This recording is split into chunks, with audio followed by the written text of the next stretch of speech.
எல்லாருக்கும் வணக்கம் இனியர்களே.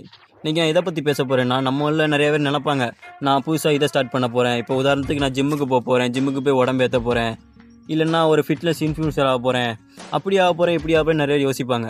ஆனால் அது அவங்களோட கனவாக கூட இருக்கலாம். அந்த கனவு அடைகிறவங்களுக்கு அவங்க பெரிய தடை என்ன தெரியுமா இருக்கும்? ஃபியர்.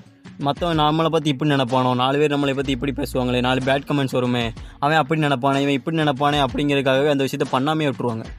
நம்ம கான்ஃபிடென்ட் வரட்டும் ஒரு நாள் பண்ணுவோம்னு சொல்லி அந்த இதை தள்ளி போட்டுகிட்டே இருப்பாங்க.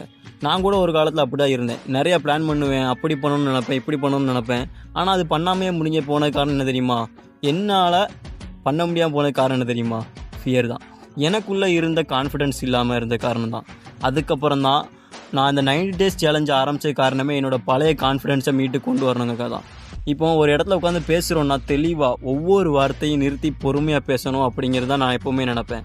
பதட்டம் இல்லாமல் ஒவ்வொரு விஷயத்தையும் பொறுமையாக பண்ணும்போது அதோட ரிசல்ட்டு எப்போவுமே அதிகமாக இருக்கும். சும்மா அப்படி எப்படி நான் அதை பண்ண போகிறேன் இதை பண்ண போகிறேன்னு ரொம்ப இழுத்துக்கிட்டு இல்லாமல் ஒரு வார்த்தை சொன்னாலும் அதை வார்த்தையாக சொல்லணும். கடைசியாக நான் உங்களுக்கு ஒரு கீவேர்டு கொடுத்துட்டு போகிறேன். ஃபஸ்ட்டு டிசிப்ளினாக இருங்க. டிசிப்ளினாக இருந்தால் ஆட்டோமேட்டிக்காக கன்சிஸ்டன்சி வந்துடும்.